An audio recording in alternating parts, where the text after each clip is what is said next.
Sir నమస్కారం sir. నమస్తే అండి. సార్ చిరంజీవి గారి 'అన్నయ్య' సినిమా రిలీజ్ అయ్యి నేటితో 25 ఏళ్ళు కంప్లీట్ చేసుకుంది సార్. మరి సినిమాకి సంబంధించిన విశేషాలు, అప్పటి విశేషాలు ఏమున్నాయి? ఆ సినిమా గురించి మీరేం చెప్తారు సార్? ఈ సినిమా 'అన్నయ్య' అనేది ముత్యాల సుబ్బయ్య గారు డైరెక్ట్ చేసిన రెండో సినిమా చిరంజీవితో. అంటే అంతకుముందు ఆయన 'హిట్లర్' సినిమాకి డైరెక్షన్ చేశాడు. ఓకే. 'హిట్లర్' సినిమా ఏమో ఎడిటర్ మోహన్ గారి సినిమా. హ్మ్. అది రొటీన్‌గా సుబ్బయ్య గారు వాళ్ళ వైపు నుంచి వచ్చిన డైరెక్టరు. అయితే ఇక్కడ ఇది గీతా ఆర్ట్స్ నుంచి వచ్చిన సినిమా. ఈ సినిమాకి ముత్యాల సుబ్బయ్యని తీసుకోవటానికి చాలా ఆలోచించి ఎవరికి ఇస్తే బాగుండు, సబ్జెక్ట్ వీళ్ళే ప్రిపేర్ చేసుకున్నారు. ఓకే. సబ్జెక్ట్ వీళ్ళే ప్రిపేర్ చేసుకున్న ఈ సబ్జెక్టుని ఎవరు హ్యాండిల్ చేస్తారు అన్నప్పుడు టాకీ పార్ట్ వరకు ముత్యాల సుబ్బయ్య గారు హ్యాండిల్ చేస్తాడు అనే ఉద్దేశంతో హ్మ్. ఆయన తీసుకున్నారు. ఈ సినిమాకు సంబంధించి action episodes Pawan Kalyan design చేయటం అనేది ఒక ప్రత్యేకత ఈ సినిమాకు సంబంధించి. ఆ తర్వాత ఈ సినిమాలో ఆ, చిరంజీవి గారు లారీ డ్రైవర్ రాజారాం క్యారెక్టర్. ఆయనకి ఇద్దరు తమ్ముళ్ళు, అలాగే దాన్ని బ్యాలెన్స్ చేస్తూ అవతల సౌందర్య గారు, ఆవిడకి ఇద్దరు చెల్లెళ్ళు. హ్మ్. ఆ ఇద్దరు చెల్లెళ్ళు, ఈ ఇద్దరు తమ్ముళ్ళు, వీళ్ళిద్దరి మధ్య ఓహ్! ఒక ప్రేమ, దీని మీద సినిమాని నడిపాడు ముత్యాల సుబ్బయ్య గారు. కాబట్టి చాలా బ్యాలెన్స్గా వెళుతుంది సినిమా. ఎక్కడ ఈ విపరీత ధోరణులు లేకుండా సినిమా వెళ్తుంది. అయితే చిరంజీవి గారి అభిమానుల కోసం ఇందులో ఆత్మారాం అను క్యారెక్టర్ని డిజైన్ చేశారు.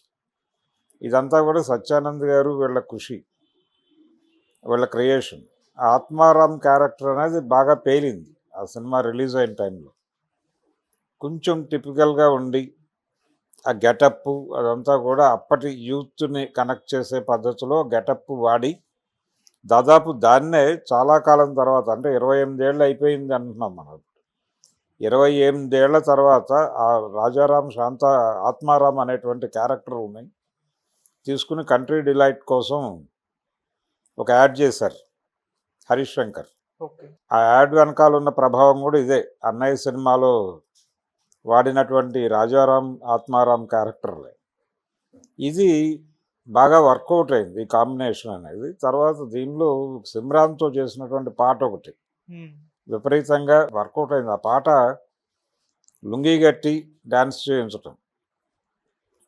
చిరంజీవికి మాత్రమే కాదు, మెగా ఫ్యామిలీకి లుంగీ కలిసి వచ్చింది అనేది ఒక మాట ఉంది. ఇప్పుడు అందులో భాగంగానే గేమ్ చేంజర్లో కూడా ఆయనతో లుంగీ కట్టించారు. ఓకే. లుంగీ కట్టించడం మాత్రమే కాదు, ఒక భారీ హోర్డింగ్ ఒకటి పెట్టించారు అక్కడ. హ్మ్. ఈ ధోరణికి ఒక రకంగా నాంది పలికినటువంటి సినిమాల్లో అన్నయ్య కూడా ఒకటి. అన్నయ్యలో ఆ లుంగీ పాట చాలా పాపులర్, సిమ్రాన్తో నడిచేటువంటి పాట. అయితే సిమ్రాన్తో ఆయన చేసినటువంటి విడిగా తను మెయిన్ హీరోయిన్గా చేసినటువంటి సినిమాలు వర్కౌట్ అవ్వలేదు. ఆ తర్వాత వచ్చిన డాడీ సినిమా కానీ, మృగరాజు కానీ వర్కౌట్ అవ్వలేదు. కానీ హ్మ్. ఈ సినిమాలో ఈ ఒక స్పెషల్ సాంగ్ చేసింది తను, అది వర్కౌట్ అయింది. ఇలా రకరకాల ప్రత్యేకతలు ఉన్నాయి అన్నయ్య సినిమాకి సంబంధించి. రవితేజ ఈ సినిమాలో చిరంజీవి గారి తమ్ముడుగా కనిపిస్తాడు. మళ్ళీ చాలా గ్యాప్ తర్వాత వాల్తేరు వీరయ్యలో వాళ్ళిద్దరి కాంబినేషన్ చూసాం. ఆ రోజున కాంప్లికేటెడ్ కాదు, అంటే వాళ్ళిద్దరు ఇమేజ్లు బ్యాలెన్స్ చేయటం ఈ ప్రోగ్రాం లేదు. తమ్ముడు అంటే తమ్ముడుగా ఒదిగిపోయినటువంటి సందర్భమే. హ్మ్. వెంకట్ చేశాడు రెండో క్యారెక్టర్, రెండో తమ్ముడు క్యారెక్టర్. అతను కూడా ఒదిగిపోయినటువంటి సందర్భమే. ఇక్కడికి వచ్చేసరికి వాల్తేరు వీరయ్య దగ్గరికి వచ్చేసరికి ఇమేజ్ ఇష్యూస్ వచ్చి స్క్రిప్ట్లో చాలా కరెక్షన్స్ చేసుకోవాల్సిన అగత్యం ఏర్పడింది. హ్మ్. అప్పటికి ఆ పరిస్థితి లేదు. ఓకే. అలాగే కోట శ్రీనివాసరావు గారు చాలా కీలక పాత్ర అన్నయ్య సినిమాలో. ఒక రకంగా స్క్రీన్ని బ్యాలెన్స్ చేయడంలో కోట శ్రీనివాసరావు చాలా ఉపయోగపడ్డాడు ఆ సినిమాలో. ఓకే. ఆయన నటన అంటే ఆ కుటుంబానికి పెద్దగా కనిపిస్తాడు. అలాగే బ్యాలెన్స్ చేయటం, ఎమోషన్స్ని బ్యాలెన్స్ చేయటం, తమ్ముళ్ళకి అన్నయ్యకి మధ్య జరుగుతున్నటువంటి రిఫ్ట్ని కంట్రోల్ చేయటం, అలాగే హీరో హీరోయిన్స్ మధ్య జరిగేటువంటి వ్యవహారాలని కంట్రోల్ చేయటం, ఇలా ప్రతి సన్నివేశంలోనూ కోటని బాగా వాడుకున్నాడు ముత్యాల సుబ్బయ్య గారు. ఆయనకు తెలుసు ఆ టెక్నిక్. అందుకని టాకీ పార్ట్ వరకు ఆయన అక్కడ వరకే బాధ్యత అయింది, మిగిలిన కోసం ఆయనకు సంబంధం లేదు. ఓకే. ఈ మిగిలినవన్నీ కూడా వీళ్ళు డిజైన్ చేశారు. డిజైన్ చేసి ఈ పాటలు ఇవన్నీ కూడా చిరంజీవి గారి పద్ధతిలోనే వెళ్తాయి. చిరంజీవి గారి నుంచి ఆయన ఫ్యాన్స్ ఏం కోరుకుంటున్నారో అవే చేయించేసి ఈ యాక్షన్ పార్ట్ మాత్రం స్పెషల్ కేర్ తీసుకుని తనతో చేయించారు. ఓకే. అంటే యాక్షన్ కొరియోగ్రాఫర్ ఉన్నప్పటికీ తను కూడా ఇన్వాల్వ్ అయ్యి చేశాడు ఒక టెక్నీషియన్గా. ఓకే. అది ఈ సినిమాకి బాగా కలిసి వచ్చినటువంటి అంశాలు. ఇప్పటికీ ఆ 2 సినిమాల గురించి ఆయన మాట్లాడుతూనే ఉంటాడు సుబ్బయ్య గారు, ఎవరిని కదిలించిన. చిరంజీవి లాంటి మాస్ హీరోతో ముత్యాల సుబ్బయ్య లాంటి డైరెక్టర్ని పెట్టి సినిమాలు తీయటం అనేది ఒక ట్విస్టే. కానీ ఆయన ఇంతమంది సపోర్ట్ చేయడంతో ఆయనకి అది పెద్ద ఇబ్బందికరంగా మారలేదు. ఆయన ఎక్కడ బలంగా ఉన్నాడో ఆ పార్ట్ మాత్రమే ఆయన చేశాడు. దీంతో పాటు ఆ టైంలోనే కరెక్ట్గా ఈ అన్నయ్యకి ముందే తమ్ముడు సినిమా రిలీజ్ అయింది, పవన్ కళ్యాణ్. పవన్ కళ్యాణ్ తమ్ముడు చాలా పెద్ద హిట్. ఓకే. తమ్ముడు హిట్టు, అన్నయ్య హిట్టు అనే పరిస్థితిలో నడిచింది టాక్.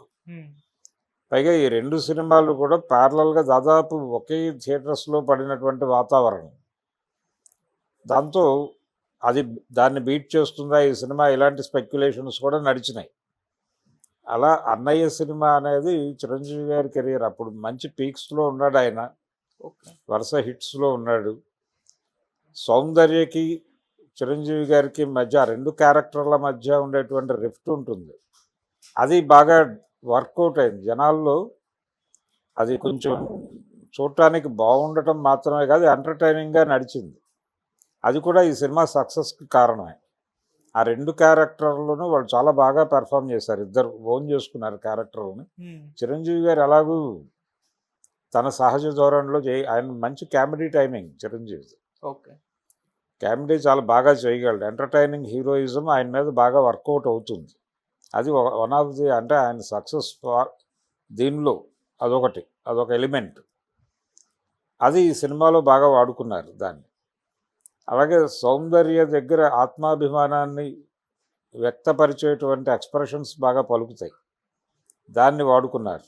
ఈ రెండిటి మధ్య ఒక కాంట్రడక్షన్ని డెవలప్ చేయడం ద్వారా వాళ్ళిద్దరూ కనిపించే ప్రతి సీన్ని జనరంజకంగా మార్చగలిగాడు ఆయన సుబ్బయ్య గారు. అట్లా ఈ సినిమా చిరంజీవి కెరియర్లో ఆ రోజుల్లో మంచి సక్సెస్. ఇప్పుడు రిలీజుల సీజన్ నడుస్తుంది కాబట్టి మళ్ళీ దాన్ని ఒకసారి జనం ముందుకు తీసుకొస్తారేమో చూద్దాం. Thank you so much. Thank you.